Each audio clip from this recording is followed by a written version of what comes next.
Since 1996, the Loan Market Association has set the benchmark for the European, African and Middle Eastern syndicated loan markets. Its Managing Director, Clare Dawson, speaks with IFLR about the association's achievements and plans for the future. Thank you very much for meeting with IFLR today, Clare. The first question is, the LMA was created 16 years ago to help develop Europe's secondary loan market, and now its standardised documents provide the backbone to Europe's syndicated loan market. So how did the LMA's mandate develop to the point it's at today?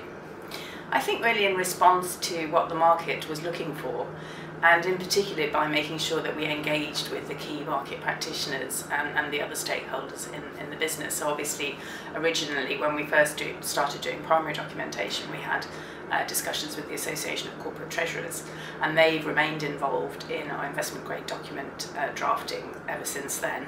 And as we've moved into different product areas, we've certainly made every effort to make sure that we have all the key players in those markets engaged in the projects.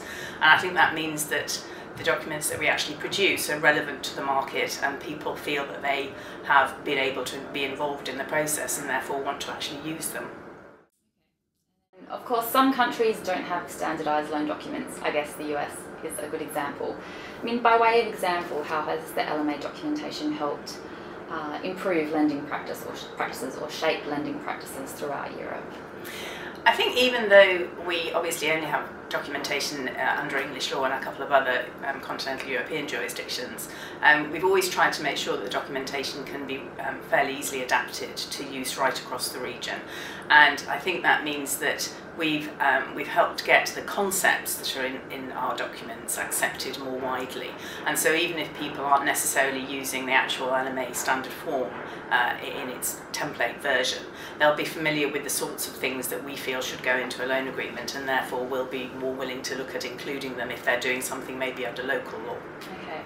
On that note, the LMA has supported the African Loan Market Association and I understand Russia's recent efforts towards standardisation. Do you expect more countries to make similar moves, and if so, will the LMA be involved? I think it's possible. I think obviously we've seen some of the bigger jurisdictions such as Russia and South Africa look to come up with more standardisation. I don't think necessarily every jurisdiction will want to do that. We're always willing to help people who are trying to spread standardisation and bring documentation more in line with international standards.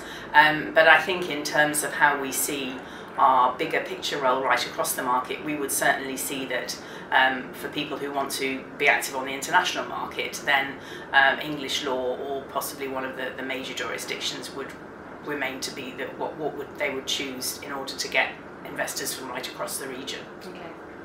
Now, beyond documentation, the LMA obviously has other activities, so advocacy, guidelines and education among others. How have these contributed to market standards as well? How important are they? Well, as you can imagine, our advocacy role has been increasingly important over the last several years. And I think that one of the things we feel we've helped to do is to make sure that regulators are aware of some of the unintended consequences of regulation. A lot of the regulation hasn't really been intended to target the loan market at all. It's been looking at other products, but it's had the potential to affect banks and financial institutions' ability to lend. And that's one of the things that we've really tried to highlight to regulators, to make sure that they're aware of the knock-on effects of some regulation.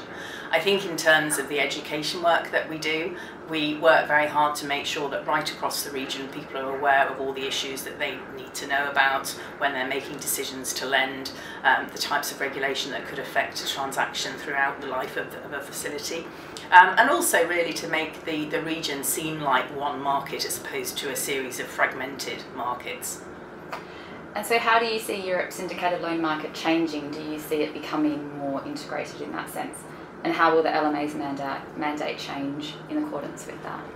I think fundamentally the loan product and the market will stay the same in the sense that it provides a good source of financing for underlying economic activity of the corporate sector.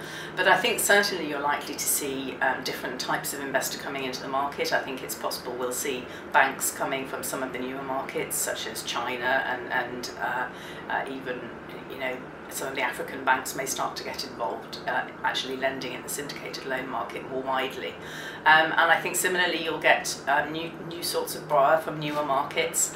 And one of the things which we're very focused on is looking particularly to Africa, but also to some of the growing economies where we think that there will be more activity and more opportunities for lenders right across the board, to make sure that the LMA standards are widely recognised and that we can help people when they want to get active on the international sphere.